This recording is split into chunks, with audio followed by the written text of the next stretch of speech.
தம்பி வணக்கம்பா. வணக்கம். ஏடு முபாரக். ரம்ஜானை முன்னிட்டு நம்ம டீம் எல்லாருமே சேர்ந்து பிரியாணி ரெடி பண்ணிருக்கோம்பா. 9 மணிக்குள்ள வந்தீங்கன்னா நீ சாப்பிடலாம். யோ இவ்வளவு நேரம் வெளியில உட்கார்ந்தோம்லையா? ஆமா. அப்ப சொல்லிருக்கலாம்லையா? இப்பதான் பந்து போடலாம்னு வந்து இறங்குறோம். இப்ப சொல்ற எப்படியா? அப்ப சொன்னா நீ சாப்பிடுறல, அதனால 9 மணிக்குள்ள வந்தா பிரியாணி எல்லாம் கிடையாது. அவ்வளவுதான். ஃபர்ஸ்ட் இன்னிங்ஸ் முடியறதுக்கே 9:30ல இருந்து 10 மணி ஆயிடுயா. எப்படியா? அதான்டா பிளான். 9 மணிக்குள்ள வா, இல்லன்னா அவ்வளவுதான் காலியாயிரு. ஐயோ பிரியாணி பிரியாணி. யோ 9 மணிக்குள்ள மேட்ச் முடிச்சு வந்தா பிரியாணி உண்டு தானே? உண்டு உண்டு.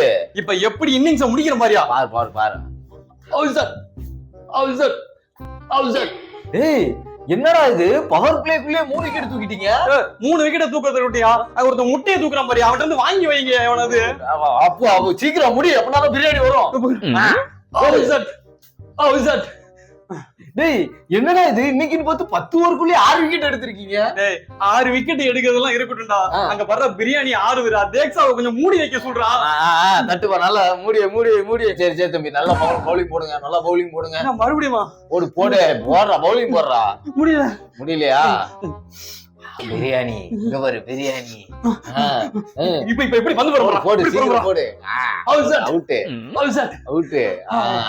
சூப்பர்ரா தம்பி. டேய் என்னடா, நம்ம புது பையன் அஸ்வினி குமாரை வச்சு 3-4 விக்கெட் எடுத்துட்டீங்களா? வச்சு 4 விக்கெட் எடுக்கலாம் இருக்கட்டும்டா.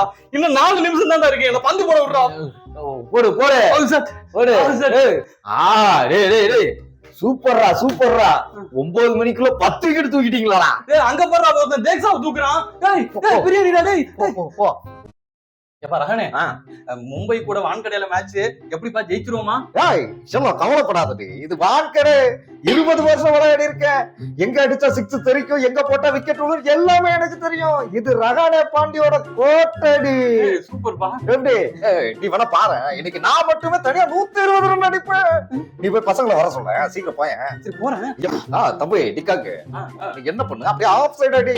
ஆஃப் சைடுல 6 ஃபீல்ட் நிக்கறாங்கப்பா. சொல்றல அடி, கேப்டன் சொல்ற அடி. என்னையா நீ வர அடி. அதாவது நீங்க கொஞ்சம் திருப்பி லெக் சைடு அடிச்சிருந்தா அது நல்லா இருக்கும். அங்கதானே அடிக்கலாம்னு போனேன். இல்ல ஆஃப் சைடுனா பக்காவா இருக்கும்டா, எனக்கு தெரியும்ல. எப்படி அடுத்து நரேன் வராங்க. போ நரேன் சீனியர் பிளேயர், நீங்க தான். நான் சொன்னா கேளுங்க. இப்ப பவுலிங் போட வருவான்ல, அப்படியே பால லீவ் பண்ணிருக்கேன். ஏங்க அவன் ஏக்கர் போட வராங்க.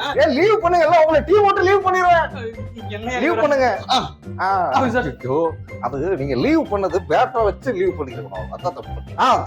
தம்பி நிப்பாட்டு, எங்க போற? ஆஃப் சைடு அடிக்காத, லெக் சைடு அடி. அப்படியே ஏங்க அங்க 4 லைன் ஒரு ஃபீல்ட் நிக்கறான். அடி பாத்துக்கலாம். அது நான் திருப்பும் போது நீ ஆஃப் சைடு அடிச்சிருந்தா அவுட் ஆயிருக்கும். ஒண்ணும் பிரச்சனை இல்ல. Impact player Manish Pandey. மனிஷ் பாண்டே எல்லாம் விளையாண்டு 4 வருஷம் ஆகுறா. அவன் பரவாயில்ல, அதுதான் வேணும். இதுதான் புது பிளான். நான் கிடையாது பத்தி எனக்கு தெரியும்டி. என்னமோ ஏதோ சொல்ற கேக்குறேன். என்ன பண்ணி வச்சிருக்க? அது ஒண்ணும் இல்ல, பசங்களுக்கு நான் ஒரு சின்ன ஐடியா கொடுத்தேன், நான் தப்பா போயிடுச்சு. அவனுங்கள விடுறா. நீ மட்டுமே தனியா 120 அடிப்ப. இது ரஹானே பாண்டி கோட்டன் சொன்ன 110 தான் அடிச்சு வச்சிருக்க. அது கொஞ்சம் மிஸ் ஆயிடுச்சு, ஸ்லைட்லி மிஸ் ஆயிடுச்சு. அடுத்த மேட்ச் பாருங்க, சூப்பரா பிளான் போட்டு தூக்குறேன். அடுத்த மேட்ச் பாக்கணுமா? டேய் நாளா டீம் மேட்ச் ஜெயிச்சதுனாச்சுக்க சட்டையை கழுத்தி சுத்துவோம்டா. என்னை இப்படி தலைமுறையா சுத்த வச்சிட்டியடா. உன்னெல்லாம் எடுத்தல என்ன சொல்லுடா. எல்லாருமே பரவாயில்ல, அடுத்த பிளான் பக்காவா போடுறேன். இது வெறும் 110 தான் அடிக்கணும். இதுக்கு போய் என்ன இறக்கி விட்டுருக்கானுங்க. நீ யாரா தம்பி? நீங்க அடிங்க.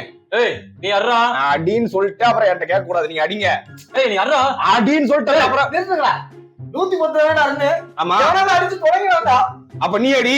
நான் பவுலிங் போடணும்டா. இந்த மேட்ச் இல்ல, இந்த சீசன் ஃபுல்லா ரன் அடிக்கலனாலும் என்ன வெளியில உட்கார வைக்க மாட்டானுங்க. ஆனா நீ இந்த ஒரு மேட்ச் அடிக்கலாம் போதும், உன்னை தூக்கி வெளில போட்டுறானுங்க. பாத்துக்க. என்னடா பயம்லாம் கொடுக்குறீங்க?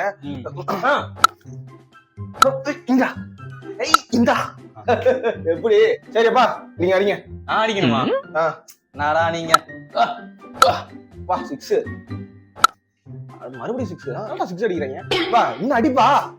என்ன அடிக்கணுமா? ஆமா. கையை கட்டுறா, கையில அடிக்கிறேன்.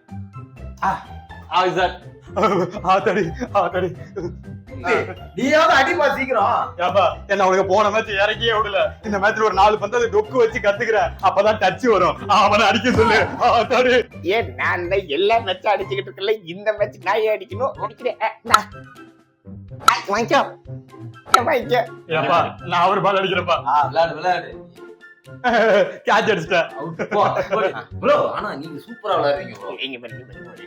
நான் நினைச்சிருந்தேன்னு வச்சுக்க, இந்த பால அப்படி நசுக்கி ஸ்டேடியத்துக்கு வெளில அடிச்சுட்டேன். செஞ்சனா இல்ல செஞ்சனா இல்ல நீ இங்கதான் இருக்க போற, நான் அவனு இங்கதான் இருக்க போறேன். அங்க பாரு. ஹாய்ஜி ஆடுறீங்களா? நல்லா இருக்கும் ப்ரோ. ப்ரோ நீயாவது அடிச்சு முடி ப்ரோ. நான் அடிக்கணுமா? சரி போடுங்க. இரு ப்ரோ, நிப்பாட்டுங்க. 6 அடிச்சிட்டீங்கல்ல. அங்க பாருங்க, அத்த இடத்துல குறி மரமா அடிச்சிட்டேன். அவன் அடி சொல்லுங்க. ஆமா தம்பி, இங்க பாரு நீ இன்னும் 45 ரன்ல இருக்க. அடுத்து வந்து சஞ்சீவ் பாண்டியா வர போறான். அவன் மட்டும் உள்ள வந்தான்னு வை, உன்னை ஆஃப் செஞ்சுரி போட விட மாட்டான். என்ன எப்படி வசதி? அடிக்கிறியா? ஐயா, அவன் வந்தான்னா என்னையும் உருத்திரியா மாக்கிடுவான். நானே முடிச்சு விட்டுறேன். அடி ஐயோ அடியா அடி ஜி, ஒரு நிமிஷம். கடைசி ரன் அடிக்கணும். இந்தியன் கேப்டன் நான் அடிச்சுக்கிறேன். ரெடியா? Winning shot. சூப்பர் தம்பி. ஆமால டேய், அப்படியே நல்லா பேசி கூட ஃப்ரெண்ட் ஆயிட்டீங்களாடா. நானும் உங்க கூட ஃப்ரெண்ட் ஆயிட்டேனடா. டேய், கப் அடிச்ச டீம் இப்படி கதற விட்டீங்களாடா. கப்பு நீங்க அடிக்கலாம், ஆனா ரன் நாங்க தானே அடிச்சோம். ஏன்னா அப்ப கப் யாரா அடிப்பா? அதெல்லாம் நான் சொல்ல, ரன் அடிப்பேன்னு சொல்ல. என்ன இப்படி என்ன நம்ம பேசுறேன்? ஜி, கப்பை எடுத்து வைங்க. யாருக்கு? யாருக்கோ எடுத்து வைங்க.